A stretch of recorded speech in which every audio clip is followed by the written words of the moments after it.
Assalamualaikum fil mahabbatil masih. Damai sejahtera bagimu dalam kasih Kristus. Pada kesempatan ini saya akan membagikan sebuah tulisan yang berjudul Sholat dalam Iman Kristen. Saya rasa tulisan ini cukup menarik karena membahas terkait kesalahpahaman tentang sholat dalam iman Kristen.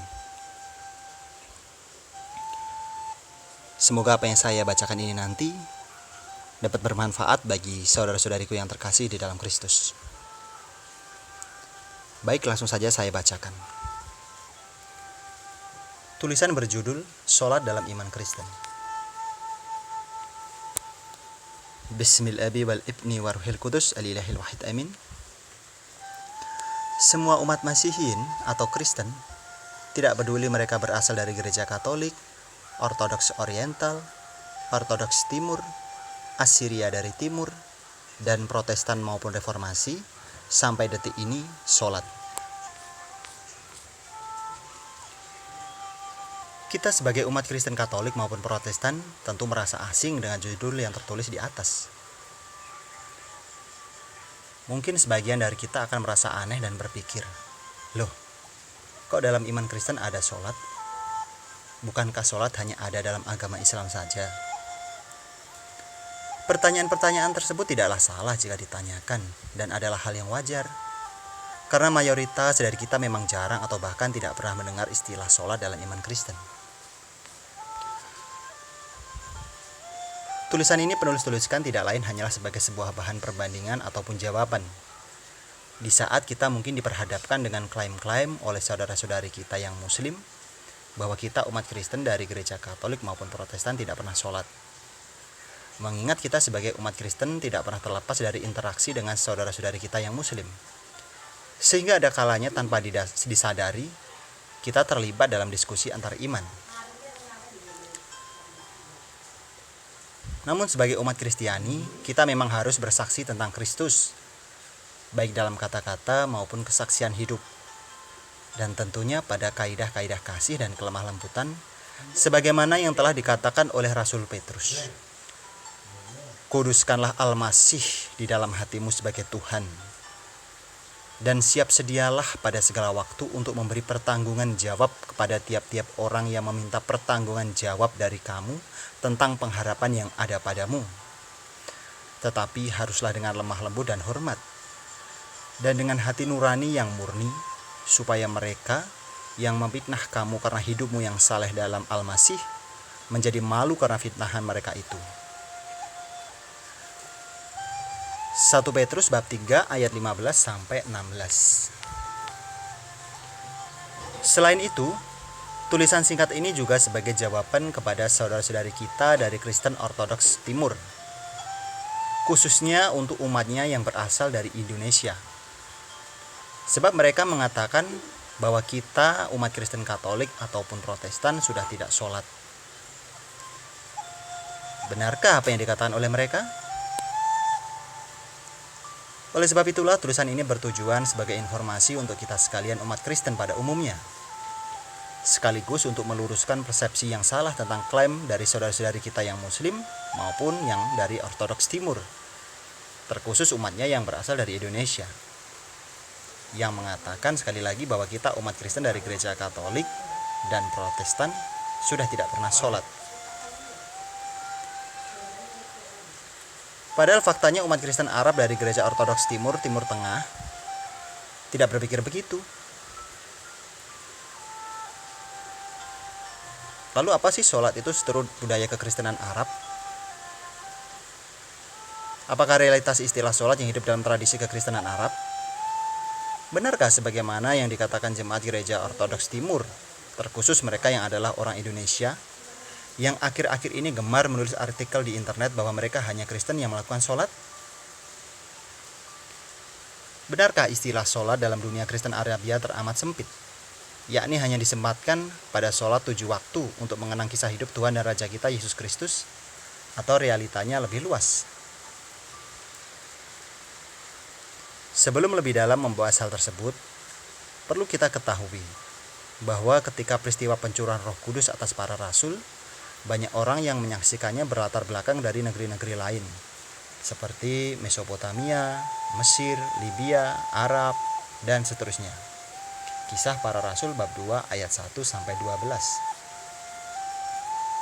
Jadi tentu saat itu pun ada orang-orang Arab yang takjub dengan perbuatan yang dilakukan Allah atas para rasul.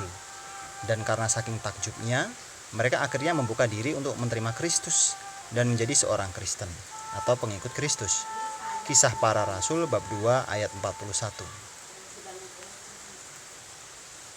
Perlu juga diketahui bahwa jauh sebelum adanya agama Islam dalam bangsa Semitik, sekitar hampir 7 abad sebelum agama Kristen, umat Kristen telah terlebih dahulu mengerti tentang arti dan makna sholat dalam konteks Kristiani.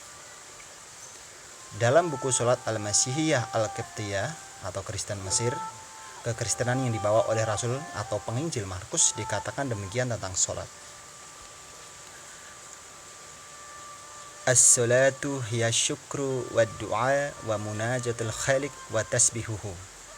Artinya, sholat itu adalah ucapan syukur, dialog, permohonan dan pujian kepada Sang Pencipta. Sebenarnya istilah sholat tidak lain dan tidak bukan adalah sama sebagaimana kata benda doa atau kata kerja berdoa atau praying dalam bahasa Inggris. Penerapan realitas istilah sholat yang terjadi pada gereja-gereja Arab ternyata memiliki makna yang luas. Tidak hanya disempitkan pada sholat 7 waktu saja. Jemaat Kristiani yang berada di Timur Tengah yang notabene berbahasa Arab tidaklah asing dengan istilah sholat. Karena mereka sendiri adalah orang Arab yang tahu bahwa yang namanya sholat itu adalah ketika mereka memuliakan Allah dalam doa. Yang mana dalam doa itu mereka memujinya, mengucap syukur atas setiap kemurahan dan kebaikan yang Tuhan telah berikan, berdialog dengan Dia tentang berbagai persoalan hidup, dan memohon permintaan-permintaan kepadanya. Jadi doa yang dilakukan baik secara komunal maupun personal, dirumuskan ataupun tidak, spontan maupun tidak, doa pada pertemuan pemimpin-pemimpin Kristen atau istima, mendoakan doa-doa yang diucapkan ketika misa atau Al-Quds Al-Ilahi, artinya adalah sama, yakni bahwa mereka sedang melakukan sholat. Mereka sedang berinteraksi dengan Tuhan. Di bawah ini adalah bukti bahwa kata sholat itu tidak lain sebagaimana kata doa ataupun berdoa. Silakan diperhatikan foto-foto yang saya screenshot dari aplikasi dan website umat Kristen Arab di bawah ini. Wabil khusus umat gereja Ortodoks Oriental Koptik, yakni komunitas Kristen terbesar di Timur Tengah, tentang daftar doa-doa di luar doa 7 waktu yang ternyata juga dinamakan sholat. Seperti misalnya, doa sebelum makan, doa sesudah makan, doa sebelum belajar, doa sebelum menerima hosti suci, dan seterusnya. Silakan diamati foto-foto screenshot yang telah saya upload. Dan untuk bukti video umat Kristen Arab di bawah ini. Misal contoh, Romo Tadros Yakub Melati dari Gereja Ortodoks Oriental Koptik sedang berdoa spontan untuk tahun baru juga disebut sholat. Videonya silahkan klik di sini.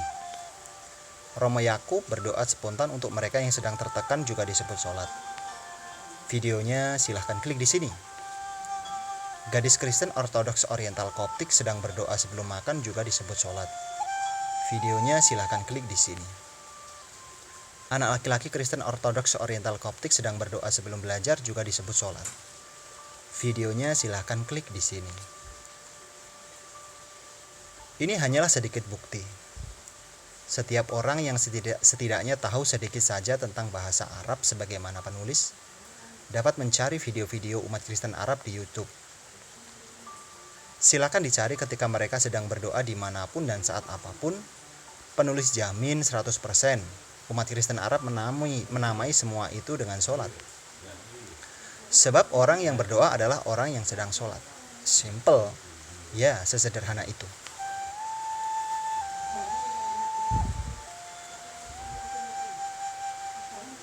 Fakta ini menunjukkan bahwa jelas umat Kristen Arab memang memakai kata sholat secara luas.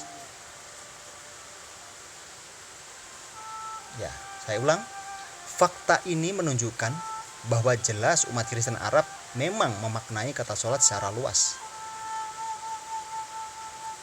Para abuna ataupun romo dan umat tentu akan mengucapkan istilah sholat tidak hanya pada sholat 7 waktu saja. Tapi seperti yang telah saya katakan di atas, seperti ketika mereka melakukan doa sebelum makan, doa sesudah makan, doa sebelum belajar, dan seterusnya.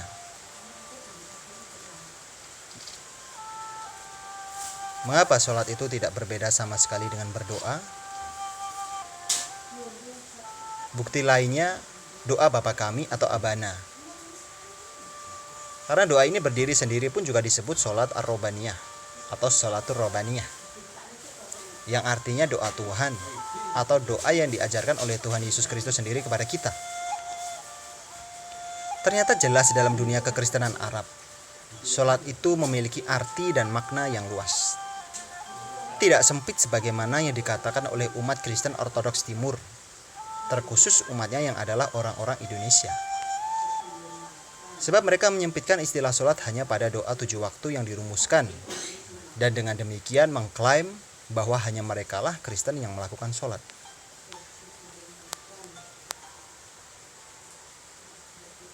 Namun fakta berbicara lain.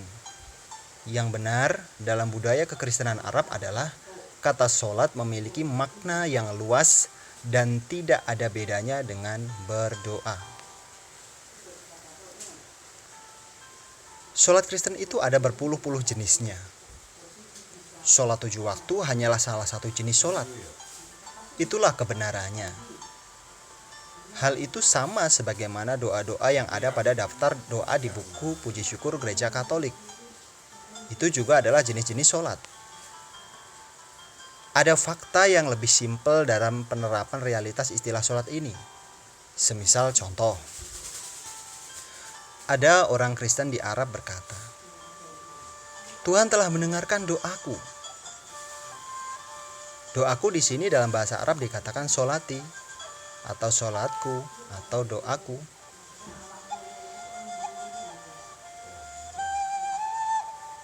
Tidak peduli doa itu yang dirumuskan atau yang spontan adalah sholat. Misal juga ada seorang Kristen Arab mengatakan, mari kita sekarang berdoa untuk saudara-saudari kita yang sedang mengalami musibah. Berdoa di sini ya sholat. Maka dengan realita ini menegaskan bahwa umat Kristen baik dari gereja Katolik maupun Protestan dari dulu dan sampai detik ini dan selamanya juga melakukan sholat. Sebab mereka juga berinteraksi dengan Tuhan dengan berdialog dengannya, mengucap syukur kepadanya, memuji namanya, dan memohon kepadanya. Lalu pertanyaan selanjutnya, kalau sholat itu adalah sama sebagaimana dengan berdoa, lalu mengapa saudara-saudari kita muslim sholat dengan prostration atau gerakan seperti sujud, ruku, berdiri? Jangan salah. Umat Kristiani Timur Tengah pun berdoa dengan berdiri, ruku, dan membuat nada salib lalu sujud. Tapi terkhusus pada jenis doa atau sholat yang 7 waktu, atau ashabus sholawat atau liturgia horarum. Ini semua adalah ungkapan atau tata cara penghormatan bangsa Semitik yang menjadi tradisi untuk mengungkapkan penghormatannya kepada raja-raja, bangsawan, orang yang dianggap terhormat, atau bahkan Tuhan Sang Pencipta.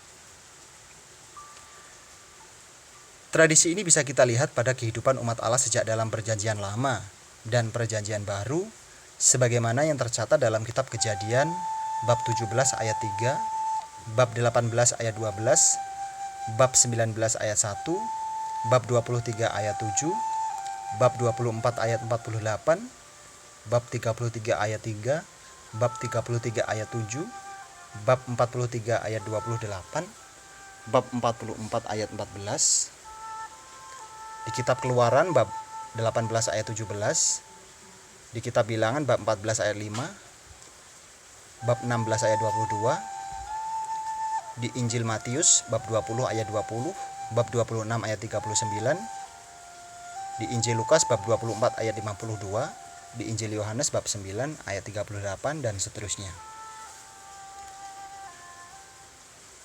Hal itu pada dasarnya sebagaimana dalam tradisi Jawa. Ketika seseorang mengungkapkan penghormatannya kepada orang lain, ada tata cara membungkuk, jengkeng, berdiri, dan seterusnya. Namun hakikat sholat atau berdoa itu bukanlah masalah prostration atau budaya, tapi hati yang terarah kepada Tuhan. Hati yang terfokus, yang sejenak meninggalkan segala rutinitas keduniawian dan menyadari dirinya ada di hadapan Allah. Maka dengan kesadaran itu diharapkan terjadi hubungan yang intim di antara Allah dan manusia di dalam doanya, sebagaimana yang dikatakan oleh Romo Al-Baba Shenouda At-Thalith Nasir Jaid Rafail. Romo mengilustrasikan doa sebagai jembatan yang menghubungkan manusia dengan Tuhan, sehingga dengan doa yang terhubung dengan Tuhan tersebut, seorang beriman termotivasi untuk hidup kudus dan berkenan kepada Tuhan dalam iman yang hidup yang terrealisasi dalam buah-buah roh. Perlu juga diketahui bahwa jauh ratusan tahun sebelum dan terlepas dari keyakinan umat muslim yang konon menerima perintah sholat 50 kali yang terjadi tawar-menawar dengan Tuhan hingga menjadi 5 waktu sholat dalam peristiwa Isra Mi'raj, umat Kristiani sudah berdoa pada jam-jam yang nyaris sama, di mana umat muslim melakukan sholat 5 waktu dan 2 sholat sunnah, yakni duha dan tahajud. Doa pada jam-jam tersebut dalam iman Kristiani bersifat doa yang kristosentris, karena semuanya tertuju maupun terpusat untuk mengenang kisah hidup Tuhan kita Yesus Kristus. Doa ini disebut dengan istilah Arabik as-sabus salawat, atau dalam gereja Katolik disebut liturgia horarum ataupun brevir. Inilah jenis sholat 7 waktu itu. Namun perlu juga diketahui bahwa doa 7 waktu Kristiani ini tidak bersifat syariat sebagaimana sholat dalam iman muslim. Namun lebih kepada kesadaran diri karena kerinduan untuk datang mengucap syukur atas kebaikan Tuhan, memuliakan Tuhan, memujinya, bercakap-cakap dengan Dia, memohon permintaan kepadanya, dan merenungkan kisah hidup Tuhan kita Yesus Kristus. Orang yang beriman dan mengasihi Tuhan yang adalah kekasih sejatinya, tentu akan memiliki waktu doa atau sholat semakin banyak di luar doa 7 waktu tersebut. Nama-nama dan makna doa Kristiani terkhusus jenis doa 7 waktu tersebut adalah sebagai berikut. Yang pertama, sholat awal atau laudes. Doa jam 5 sampai 6 pagi. Bandingkan dengan sholat subuh. Artinya doa yang mengenang saat kebangkitan Tuhan kita Yesus Kristus yang mengalahkan maut untuk memberi hidup bagi umatnya. Kedua, sholat talit atau tersia. Doa jam 9 pagi. Bandingkan dengan sholat duha. Artinya doa yang mengenang Tuhan kita Yesus Kristus yang dihakimi secara tidak adil oleh Pontius Pilatus dan mengenang turunnya Roh Kudus atas para rasul. Dengan demikian memotivasi kita. Jika kita diperhadapkan kepada ketidakadilan dunia, maka kita harus bisa berusaha meneladani Tuhan untuk tetap tabah dan antusias dengan tetap berusaha tetap tinggal di dalam kebenaran. Karena dengan sikap yang demikian pada waktunya akan sebagaimana Kristus, yakni Kristus yang akhirnya sampai kepada kemuliaan meskipun pada awalnya menghadapi banyak rintangan maupun penderitaan. Kita pun sama, jika kita setia sampai akhir, maka kita pun pada akhirnya akan melihat hal-hal yang indah maupun menerima mahkota kehidupan. Karena firman Tuhan menjelaskan bahwa segala sesuatu akan indah pada waktunya, dan dia yang tahan uji akan menerima mahkota kehidupan yang dijanjikan Allah. Bandingkan Pengkhotbah bab 3 ayat 11a, Yakobus bab 1 ayat 12. Ketiga, sholat sadis atau seksta. Doa jam 12 sampai 1 siang. Bandingkan dengan sholat zuhur. Artinya doa yang mengenang sengsara Tuhan kita Yesus Kristus di atas kayu salib. Dengan demikian, memotivasi kita untuk selalu antusias di saat kita menghadapi persoalan-persoalan dalam hidup yang terkadang terasa berat. Karena permasalahan kita ibarat setetes air dalam samudera yang luas, jika dibandingkan dengan sengsara yang Tuhan kita Yesus Kristus pernah alami di atas kayu salib. Keempat, sholat tis'ah atau nona, doa jam 3 sore. Bandingkan dengan sholat asyar, artinya doa yang mengenang saat kegelapan meliputi daerah tempat Kristus disalibkan sampai jam 3. Dan dikala itulah Raja kita menghembuskan nafasnya yang terakhir. Dia yang mencintai kita sampai akhir. Dialah gembala yang baik yang menyerahkan nyawanya bagi kita domba-domba atau para sahabatnya. Bandingkan Matius bab 20 ayat 28, Markus bab 10 ayat 45, Yohanes bab 10 ayat 11. Dialah guru yang baik yang membuktikan ajaran cinta kasihnya dengan perbuatan nyata. Kelima, sholat ghurub atau vesper, doa jam 6 petang. Bandingkan dengan sholat maghrib, artinya doa mengenang tubuh mulia Kristus yang diturunkan dari kayu salib oleh Yusuf dari Arimatea dan dipangku oleh Bunda Maria dengan hati yang remuk bagaikan tertembus pedang. Keenam, sholat naum atau kompletorium, doa jam 8 sampai 9 malam. Bandingkan dengan sholat isya, artinya doa mengenang saat di mana tubuh mulia Kristus dikuburkan. Ketujuh, sholat lail atau vigil atau matinus, doa jam 12 malam. Bandingkan dengan sholat tahajud, artinya doa mengenang sabda Kristus supaya kita berjaga-jaga agar tidak jatuh ke dalam pencobaan. Berjaga-jaga senantiasa dalam doa dan perbuatan kasih yang nyata, karena kedatangan anak manusia seperti pencuri yang mana kita tidak tahu kapan waktunya. Bandingkan Matius bab 24 ayat 43 sampai 44. 1 Tesalonika bab 5 ayat 2. Dengan demikian kita berharap supaya kita dilayakkan menerima mahkota kehidupan kekal. Kesimpulannya adalah sholat Kristiani itu memiliki makna yang luas dan memiliki banyak jenis dan tidak berhenti hanya pada sholat 7 waktu saja. Sholat 7 waktu adalah salah satu jenis sholat Kristen dari sekian banyak jenis sholat umat Kristen. Saya ulang. Kesimpulannya adalah sholat Kristiani itu memiliki makna yang luas dan memiliki banyak jenis dan tidak berhenti hanya pada sholat 7 waktu saja. Sholat 7 waktu adalah salah satu jenis sholat Kristen dari sekian banyak jenis sholat umat Kristen. Sebab kita tahu bahwa sholat itu mengucap ucapan syukur, berdialog, memohon, dan memuji kepada Sang Pencipta. Penulis tuliskan daftar beberapa jenis sholat Kristen di bawah ini agar lebih mudah untuk dipahami. 1.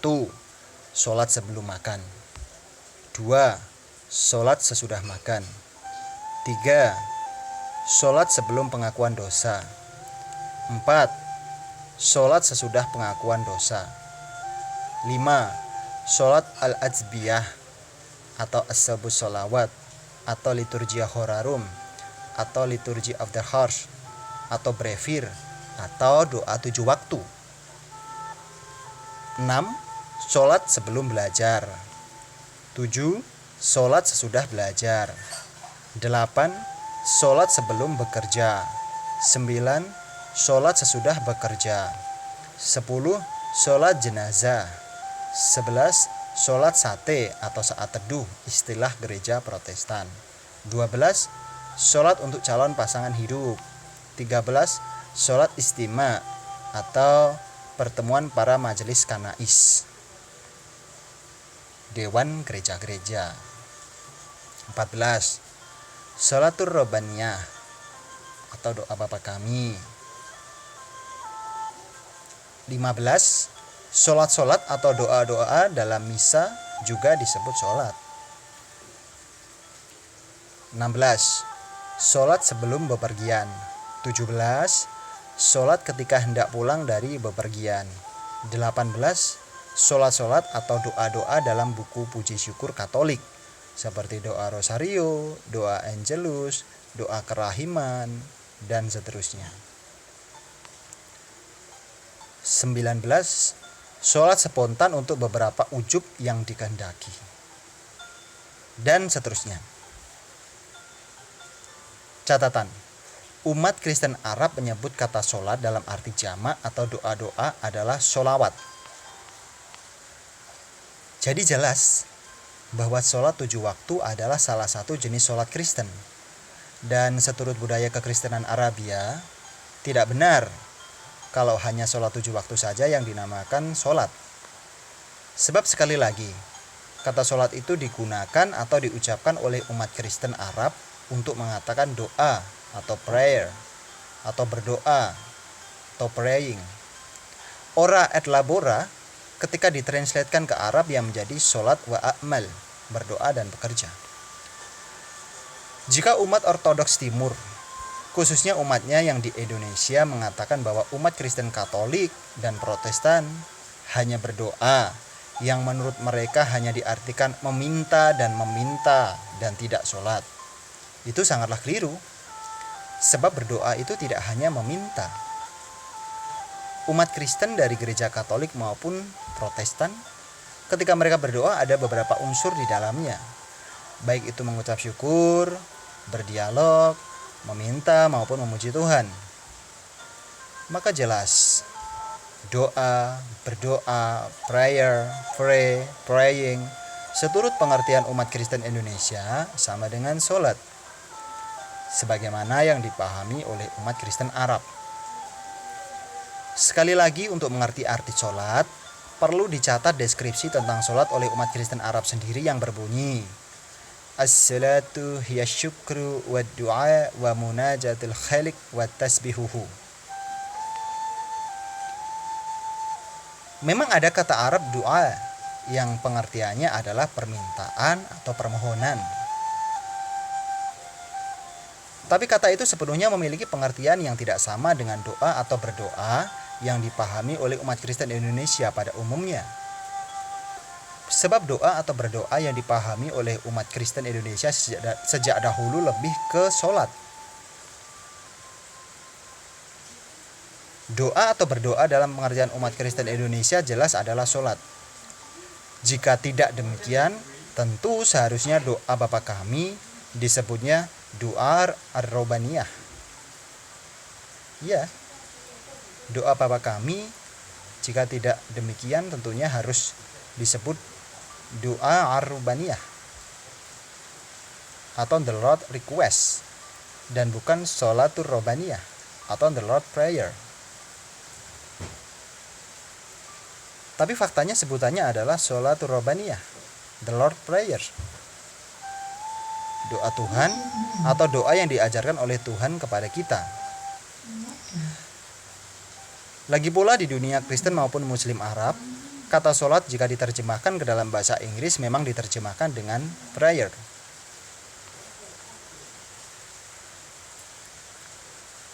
Pada akhirnya doa atau berdoa yang memang adalah sholat diteguhkan oleh umat Kristen Arab sendiri tatkala mereka mempraktikkan doa di luar doa 7 waktu, seperti daftar di atas yang juga mereka namakan sholat dan bukan sekedar doa. Saya ulang, pada akhirnya doa atau berdoa yang memang adalah sholat diteguhkan oleh umat Kristen Arab sendiri tatkala mereka mempraktekkan doa di luar doa 7 waktu, seperti daftar di atas yang juga mereka namakan sholat dan bukan sekedar doa. Doa di dalam pengertian umat Kristen Arab adalah salah satu unsur di dalam sholat, yakni unsur permintaan atau permohonan. Begitu juga bagi umat Kristen Indonesia, salah satu unsur ketika mereka berdoa adalah meminta, di samping unsur mengucap syukur, berdialog, meminta dan memuji. Penulis adalah seorang Katolik Roma. Sejak kecil terbiasa ketika berdoa isinya juga tidak melulu meminta dan meminta, ataupun memohon dan memohon. Penulis sangat yakin jika diadakan riset kepada seluruh umat Kristen Katolik maupun Protestan di seluruh Indonesia terkait isi ketika mereka berdoa, pasti juga tidak melulu meminta dan meminta ataupun memohon dan memohon. So, para pembaca yang budiman bisa memahami what is salat. Benarkah umat Kristen Katolik maupun umat Kristen Protestan tidak pernah sholat? Semoga dengan tulisan ini kita sekalian semakin mempunyai iman, harapan, dan kasih yang dewasa kepada Allah Tritunggal Maha Kudus dan sesama, dan tidak menjadi biang perpecahan komunitas Kristen saja, sehingga kita menjadi umat Allah sebagaimana yang Rasul Petrus katakan. Kamulah bangsa yang terpilih, imamat yang rajani, bangsa yang kudus, umat kepunyaan Allah sendiri, supaya kamu memberitakan perbuatan-perbuatan yang besar dari Dia yang telah memanggil kamu keluar dari kegelapan kepada terangnya yang ajaib. Kamu yang dahulu bukan umat Allah, tetapi yang sekarang telah menjadi umat-Nya, yang dahulu tidak dikasihani, tetapi yang sekarang telah beroleh belas kasihan. 1 Petrus bab 2 ayat 9-10. Amin.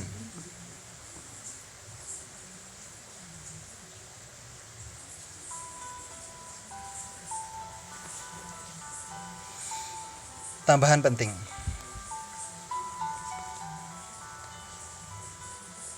Perlu menjadi perhatian untuk semua umat Masihiyin atau Kristen.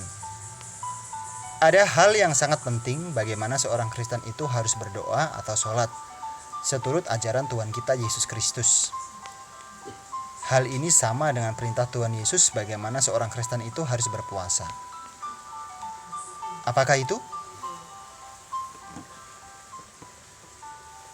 Jawabannya, hindari kemunafikan. Mari kita baca perintahnya. Dan apabila kamu berdoa, janganlah berdoa seperti orang munafik. Mereka suka mengucapkan doanya dengan berdiri dalam rumah-rumah ibadat dan pada tikungan-tikungan jalan raya, supaya mereka dilihat orang. Aku berkata kepadamu, sesungguhnya mereka sudah mendapat upahnya.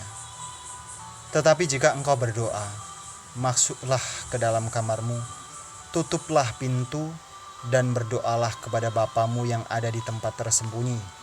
Maka Bapamu yang melihat yang tersembunyi akan membalasnya kepadamu. Lagi pula dalam doamu itu janganlah kamu bertele-tele, seperti kebiasaan orang yang tidak mengenal Allah. Mereka menyangka bahwa karena banyaknya kata-kata, doanya akan dikabulkan. Matius bab 6 ayat 5-7. Dan dalam berpuasa, dan apabila kamu berpuasa, janganlah muram mukamu seperti orang munafik. Mereka mengubah air mukanya supaya orang melihat bahwa mereka sedang berpuasa. Aku berkata kepadamu, sesungguhnya mereka sudah mendapat upahnya.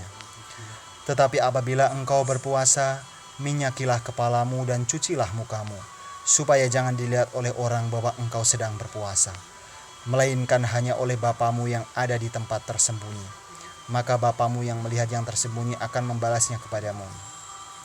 Matius bab 6 ayat 16-18. Perintah Tuhan Yesus Kristus bagi kita umat Masihiyin di dalam berdoa adalah jelas, yakni menghindari sikap munafik. Tidak dibenarkan bagi kita umat Kristen berdoa di tempat-tempat umum atau keramaian, jalan, pasar, mal, dan seterusnya, dengan tujuan agar dilihat orang. Tentu hal itu tidak dibenarkan, sebab hakikat seseorang berdoa sejatinya merupakan hubungan di antara manusia dengan Tuhan, sebagaimana yang dikatakan oleh Romo Al-Baba Shenouda Atsalid Nasir Jaid Rafail, penerus Rasul Markus ke-117. Romo Al-Baba Shenouda Atsalid Nasir Jaid Rafail dalam khutbahnya mengatakan demikian tentang berdoa atau salat. Agar di dalam kita berdoa terjadi hubungan dengan Tuhan, maka doa itu harus ada kesadaran, ada pengertian, dan ada pemahaman tentang kata-kata apa saja yang kita sampaikan kepada Tuhan, sebab doa bukanlah sebuah mantra. Kita sebagai orang Arab yang berbahasa ibu bahasa Arab, hendaklah berdoa dengan bahasa ibu kita, yakni bahasa Arab. Sebab inilah bahasa yang sungguh kita mengerti maupun pahami. Bagi umat Kristen yang berasal dari bangsa-bangsa lain, hendaklah mereka berdoa menggunakan bahasa mereka masing-masing. Saya ulang.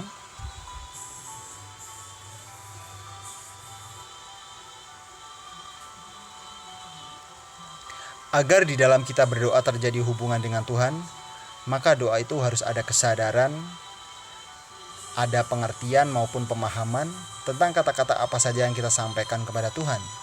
Sebab doa bukanlah sebuah mantra. Kita sebagai orang Arab yang berbahasa ibu bahasa Arab, hendaklah berdoa dengan bahasa ibu kita ini, yakni bahasa Arab. Sebab inilah bahasa yang sungguh kita mengerti maupun pahami. Bagi umat Kristen yang berasal dari bangsa-bangsa lain, hendaklah mereka berdoa menggunakan bahasa mereka masing-masing.